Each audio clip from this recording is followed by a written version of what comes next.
Стотици години Балкана пази в своята пазва тайната на килимарството, като грижавна майка свила в своите поли децата си, които се трудят неуморно на стана.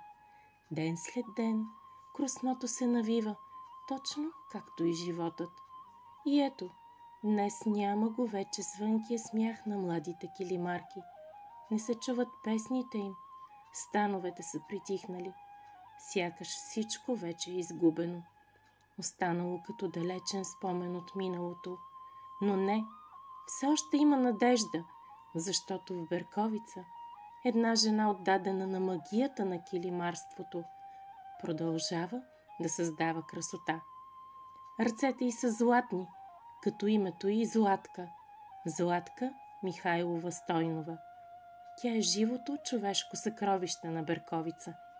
Родена е на 8 февруари 1944 година в село Иричаково, Ямболско, но целият й съзнателен живот е свързан с нашия град.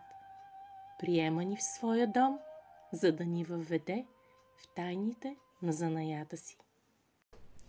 Лелю Златки, насноваването е най-важното нещо при започването на такането на Чипровския килим. Сега сме се събрали тук, за да може да ни покажеш какво точно се прави, как се нарича тази конструкция. Разкажи ни повече. Значи, за да започнем първо в снованието, трябва да си приготвим и това се казва сновачка, страничното. Това се казва запонка. И зависи от размера на килима, който ще се тъче. 2 метра ли, 3 метра ли, по-малко ли. И тогава си приготвяме запонката по размер. И започва снованието. Приготвили сме си, знаем и размера, 2,50 ще бъде килимчето, пътеката по-право и основаваме. Това е. Друго няма. Почваме да сновеме. Аз виждам, че тук приготвената прежда, доколкото виждаме, памучна, нали така? Чист памук. Чист памук, основата значи, винаги. Основата е чист памук.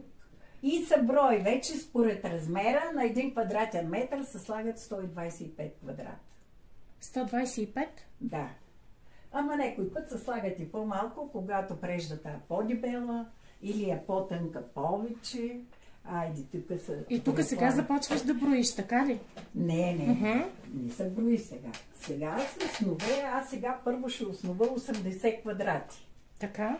След това за нея отделно 50 квадрати. И го слагаме на стъна, тя до мене. И това е положението. Трябва да ми го започнеш, може. Да ми го започнеш така.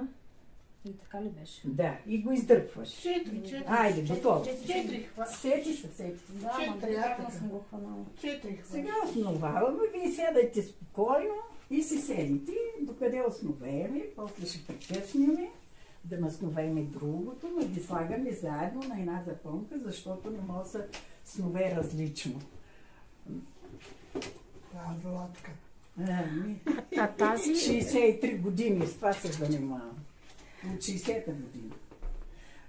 Тази година имаме юбилей 80 години. А до година имам юбилей 20 години по изложба. От 2005-та съм починала. Аз съм починала от 8 години. Правете си сметка. 20 години. А сега ще обясниш ли госпожата какво прави точно там на това дървеното? Правим тук... Капистра. Те му викат капистра, но по-правилно е преплет. Казва се преплет. Така. За да може да се нареждат след това нишките. Това се казва ситен преплет, а тук се казва едрото. Едрия преплет. Тук се броят квадратите, по които определяш ширината на килима. Така. Значи цял живот съм работила на 2 места. На 2. Като видя сутрин от 5 до 12, връщам се. Моята свекърва беше златна. Уготвила ми я, сипала ми я, наяждам се. 1 часа съм остана до 10. Да, така било при мен и сега. Продължавам. Карат ми се на дъщеря ми, сина ми, до кога? Манете ми се от главата, ако искате да умрем, на стана ще умрем. Това е положението. На стана. От колко годишна тъчеш? От 16. От 16 години. Значи от 7 клас съм учила 2 години. А как се насочи? Кой те насочи към така чувството? Значи насочи ме един мой комшия. Така? Понеже аз много исках да уча за детска учителка и ние сме 3 деца. Брат ми, един е 2 години по-малък от мен, а другия е 10. И той има юбилей тази година, 70 години. Ти си най-голямата, как така? Да. И баща ми вика, но работи от ЕКС-то. Нищожни пари. И вика, не мога да ви издържаме двамата гимназии. А ще идиш да учиш за шивачка. Майко, това толкова го мразим шивачеството, че си нямате на представа.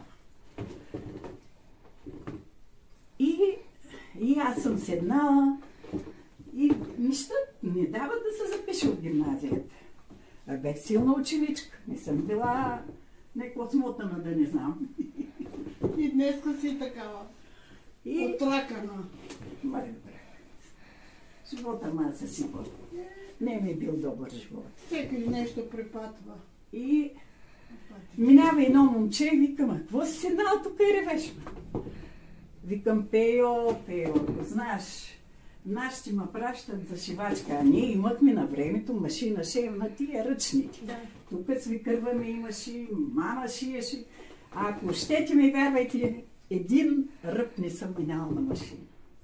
И викам, а що ревеш, викам? Ама аз викал, котя уча дърводелското, понеже от Сливен много се събрали и пратили котел отворили там за момчета, за дърводелци. То вика, има за келимарки, ама дай, викаше, документи аз ще ги занеса и викам, готово. И не ме приема. И я първата година натискам на учене. Яко. Петици, шестици. Втората година мама дойде и айде ще я заведа от цеха, къде одехме на практика. И они жените и вика, не учи килимарка. За какво да учи, вика? Бре! И она, като си отишла на село и купила панама. 20 карета да ушием на та обикновената панама и 30 възглавници избродирани на хасе. Майко, и аз шием. Ама, нали си помнех и така, един ден съм забравила кой ни урока и не знаех заглавието. Има писа една двойка. А там като ти пише двойка, веднага се обаждат на родителите да дойдат. И те пристигат, тати, мале. И сега какво да казвам? За какво имаш двойка, ма? Ние за какво сме те пратили? За какво гладуваме? За какво мизируваме? Викам, тати, аз забравих. Не, че толкова не съм знаела, ама забравих заглавието на урока. Къде мислиш, ма? Сега си те прибираме, ще копаш от ЕКС-то цял живот. А да печеш жега. И я викам, майко, сега вече оплесках работа. Викам, татя, я ще я поправя, няма такова. Тук ще дигаш ръката, да изпитат, ще научиш и да се пишеш писмо, но нямаше телефони като сега това. И да си поправиш двойката. И яко натиснах на учене, оправих двойката, къде? И си правим сметка, викам, аз сега 2 години, още като ученичка изпълнявах нормата. 3 месеца не беха пратили на стаж. Март, април и май. На 1 юни ми беше бала. Наши не са ми дали една стотинка за бала. Ма една наш, какво значи? Аз още тогава няма да си ги забравим парите. 650 лева изкарах първия месец. Втория месец 700. Третия, аз пърчех. И да видиш, къде се изпремених за бала. И викам, сега на моята приятелка, Бог да прости, много сме си живяли, Славка. И викам, дай да събираме пари, ще откриват вечерно училище Окотел и се запишеме, нали, 10-11 клас и ще си изкараме и после ще учим за детска учителка. Ще работим денонощно, но ще изкараме. Но като Обърга се плановете. Ми открия училището и една година работих. Дядката моя се мерна ресалма много, да излъга нашите, че сме се оженили, да дойдох от Берковица. За къде ли не съм такава? А колко е нормата? Нормата е 2 квадрата и половина. На месец? На месец. Значи 10 см на 1 метър да изтъчеш. Аз съм карала по 2 норми. Даже си дирих това, ми имам най-добър професията, ма къде съм, една цецка ми беше наред. Зависи от модела. Зависи от модела. Първа сложност, втора сложност е малко повече, но това е лесно. А ти като си учила и котленско и работиш чипровско, кое ти е по-на сърце? Кое е по-трудно? Кое е по-лесно? Значи аз да ти кажа, и на котленското си бех първенец, и на това. Аз съм много упорит и няма някой да има преди мене. Трябва да съм все първа. А каква е разликата между двата? Значи разликата е много голяма. Така? Тук се тъче на нишка. На нишка. Фащаш тук, изпускаш. А котленското се тъче на квадрат. И значи чипровското е по-трудно? Чипровското е по-трудно. Онова се тъче с много по-дебела прежда. И повече насловава. И не се тъче на нищил. Няма да пред това. Пред заткаването. Там са снове 17 нишки, 17 по 2, 34 нишки на 10 см. А тук са снове 25 квадрата и смятай 100 нишки. Къде отива? Тя познава отлично и двата вида такане, въпреки че нейният професионален път започва с котлинските килими. Животът завинаги я свързва с чипровското килимарство. Млада снаха в Берковица, едва 17 годишна, тя започва работа в килимарския цех в града.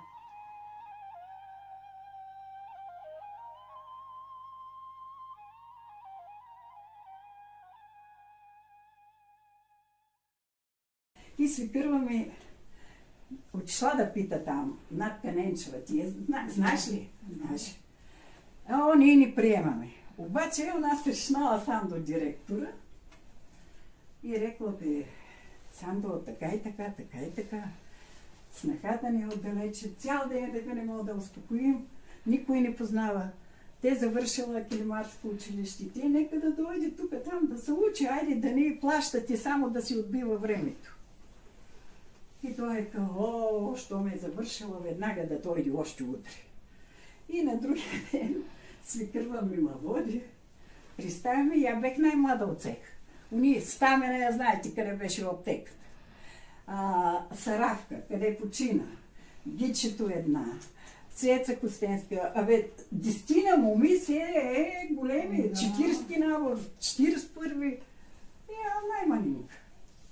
И от она прилеля Иванка по луна, тъчеше по 6 квадрата на месец. Да, много тъчеше. И турнава я първия път много трудно ми беше. Аз гледам Борислава как помръдва някой път, същото и аз съм го правила, да. Защото няма модел. Аз съм свикнала на модел, да гледаш, да го направиш, да такова, там няма. Обясни ти, Леля Иванка, нас е туфа ступицата, а ти оставаш назад и се чудиш какво правиш.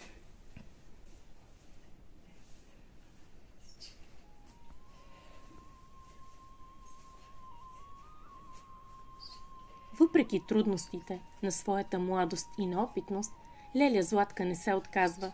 С борбания си дух тя става една от най-сръчните килимарки. И ето, броят се нишките, основата за килима вече е готова.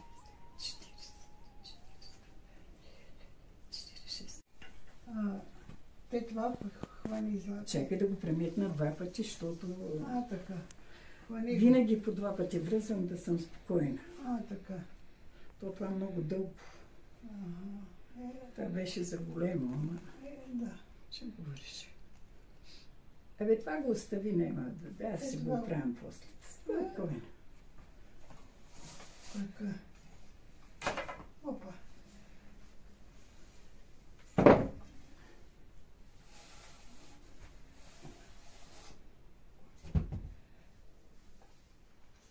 След като памучната основа вече е настана, тя трябва да бъде добре опъната, нито стегната, нито отпусната. С леко потупване с ръка, леля Златка усеща колко точно трябва да повдигне горното курсно, за да стане основата идеално изпъната. Лелю, Злата, вече основата е настана и сега какво следва? Ти си го наредила? Сега съм го наредила и сега почвам да правя нищелката. Слага се, това се казва подлищче. Тук между двете основи, тук си го завръзваш да не се смъква и тогава вече започваш. Я кълбенцето ми съм си взела. Тук го завръзвам.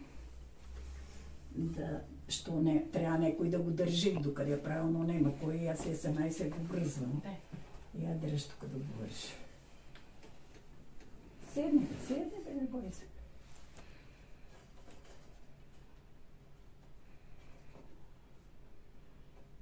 После ще го пъна това. Не мога да ставам, те гледай като ми кука. Пусни вече, пусни го това. То няма да падне. Сега тук насноваваш конеца, на който се правят.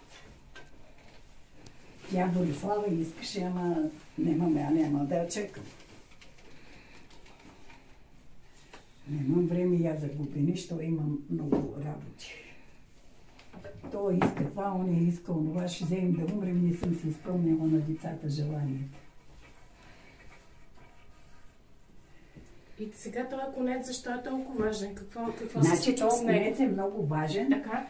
Защото на него сега, като видиш, почвам да правя нищелката. И то се приметва през него да държи здраво. Ясно.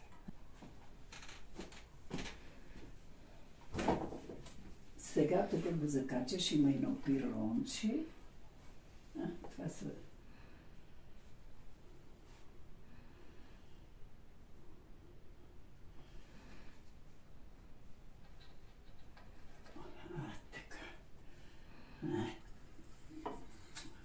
Това малко трябва да се затегли. Може ли някой да държи? Я държи малко. Така. Сега. Ти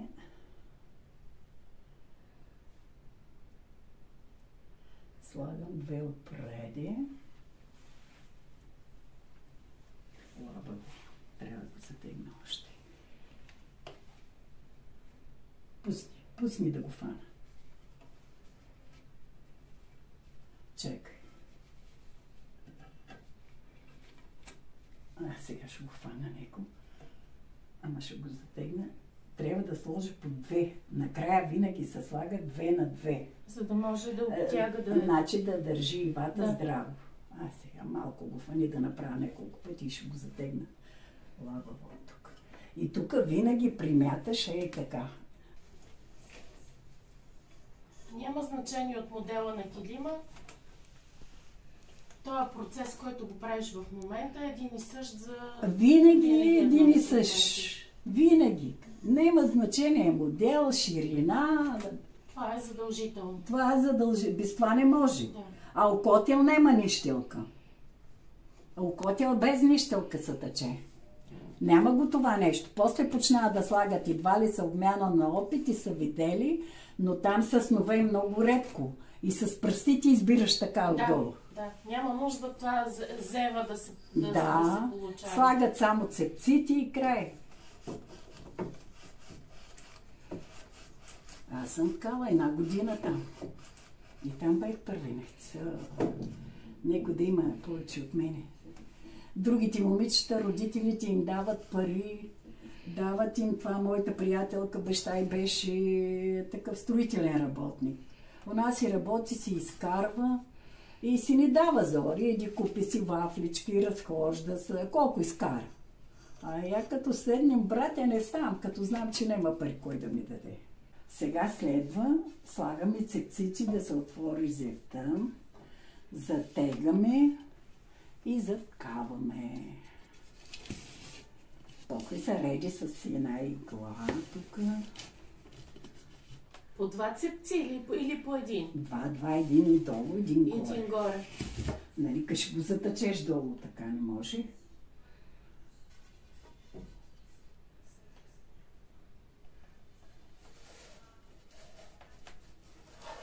Але и това ще запане нейното.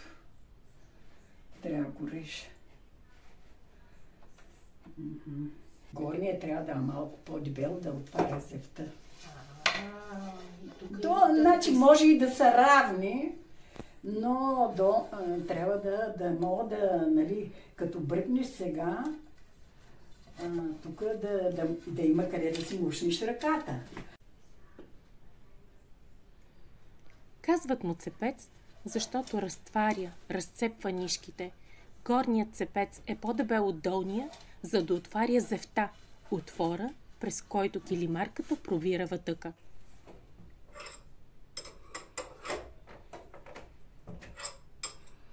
А след сега, като затегнеш хубаво и се опънат хубаво нишките и започнеш да тъчеш, след това отпускаш ли или то само се отпуска? То само се отпуска, тя се изтяга основата. Когато памук основата се изтяга много, над 10 см се изтяга. А когато отрежеш килима първия път, нали, може много да набит. Просто най-малко 5 см се свива или 8 или 10, зависи кой как тъче. Със самото рязане и винаги се отпуска, ние като сме ткали, винаги се отпуска 10 см над, да кажем 3 метра, ти ще тъчеш 3,10. За да компенсираш. Да, това свивката. Това свива. А на ширина по-ни се свива. На ширина 1-2 см. Сега си правя една канурка за заткаване, с която ще затъча основата.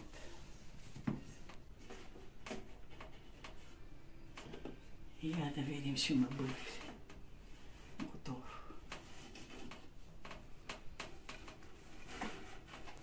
Мале, колко лабаво, колко много върте.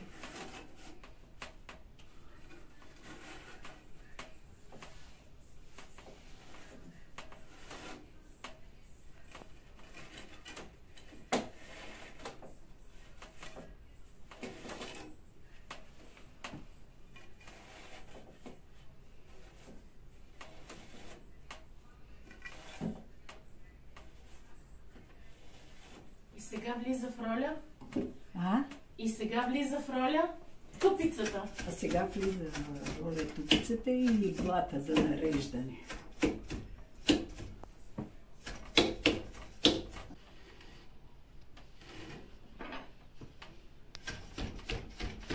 Виж какво става сега? Трябва всичко това да се нареди. Сега.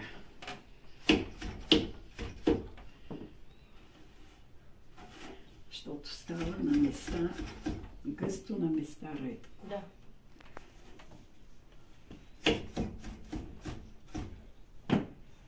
Сега те това нещо. Почваш тук двечки по двечки и ги оправиш.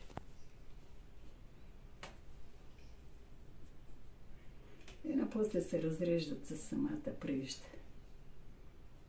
Тия са приметнати тук. Това е най-бавното. После, като си почнеш да си течеш, вече знаеш си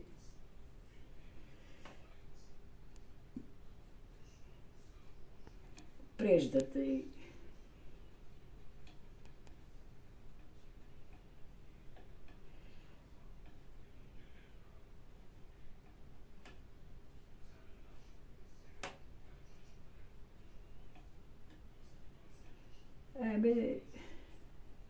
труден занаят, ама като си го свикнал с него и не може без него. Айде, Боже, ти напред, я по тебе, докъде мръкне килимчето да пръкне. Това всеки ден се кръст, всека сутрин. Така ма научила моята учителка на времето. Сядаш и се кръстиш. Не е комунизъм, не е фашизъм, не е демокрация. Това е положението. Да върви работата с Бога напред. Да. Айде, Боже, ти напред, я по тебе, така се казва. Бог напред и след него. Боже, много лабаво, но майко, аз тъча настегнато.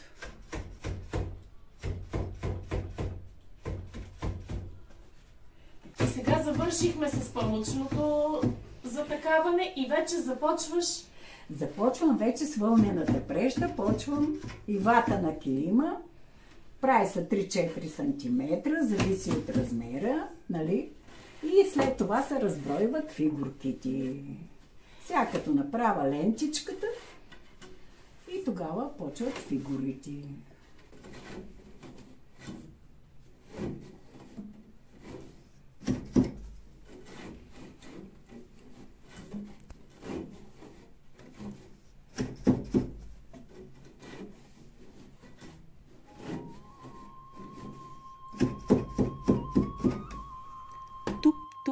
Тупа тупицата, редят се нишките. Под сръчните ръце на леля Златка, бяло, червено, черно, зелено, проправят си път пъстрите вълнени прежди. Ехти тупицата, неусетно между памучните нишки се редят фигурките. Приказни цветя и древни мотиви се подреждат в стройна композиция. Без да гледа модел, сякаш с магия, тя сътворява чудото, наречено чипровски килим.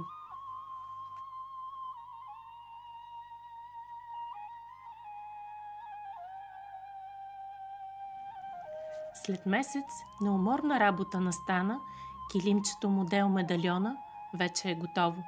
Основата се отрязва и започва навръзването на нишките, за да се завърши килима. Занаятът живее, когато се предава и нишката му не се прекъсва. И ето, до леля Златка неотлъчно е нейната ученичка Борислава Пънтова. Сега 4. Виж сега, нали ти обяснявах по-рано? Това, че си ми обяснявала... Ти си забравила. Не съм забравила, ама миналия път ти ми обяснява, навръза ми ги всичките и... Навръзахте ги, ма вече не мога. Не. Стой. Аз ти ги навързах, ма сега ма болят много ръцете и не можеш да ги навършиш. Стой сега. Стой да ти покажа. Трябва да го стегнеш. Казваш така. И сега правиш така, двечките. Така ма болят ръцете. Те така. И сега 4 пак. Да видя как ще го вършиш. Нема ти обратно завършваш. Не е така. Извади го. Ще има бой през ръцете. И аз съм строг учител, да знаете. И казваш така. Отгоре, не отдолу. Отгоре. Видиш ли го? Готово. Айде. Сега можеш. Чакай. И това го натиска и сега нагоре. Тук са 5. Оставаш едната. Сега казваш така. Хоп. Ти обратно го фащаш. Обратно ми е по-удобно. Не е така. Не е лесно. Всичкото иска разбиране. Боби, добре дошла в Етнографския музей. Благодаря ти, че прие нашата покана да споделиш твоите впечатления от това каква учителка е леля Златка. Тя е много строга, много прецизна. В началото и на двете ни беше ужасно трудно, защото тя прави нещо 60 години, прави го безупречно, прави го много красиво, с внимание към всеки елемент, а при мен имаше само желание в началото. И на нея беше трудно да обучава някой, на мен беше много трудно да разбирам за какво говориме. Всъщност ти се учиш да бъдеш такачка, да бъдеш килимарка, а тя се учи да бъде учителка. Да. Общо взето и двете се учим на нещо. Добре, а как се насочи към занаята? Това е нещо, което просто усещаш, че трябва да стане. Има го като идея, има го като желание.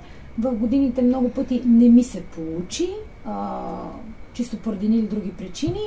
Не познавах баба Златка и просто с времето се потвърдиха правилно нещата, запознах се с нея и тя се съгласи да съм и първата ученичка. Чудесно! Колко време вече работите заедно? Вече 4 месеца. Какво ти дава такането?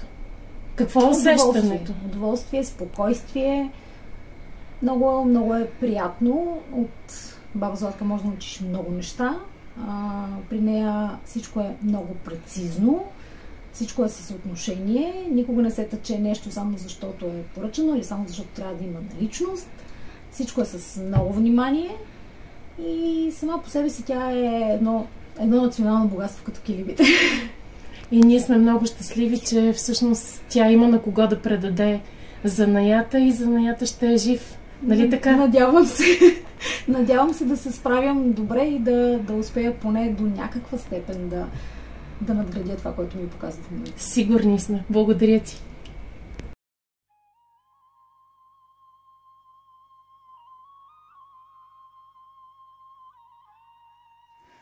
Ще пее станът.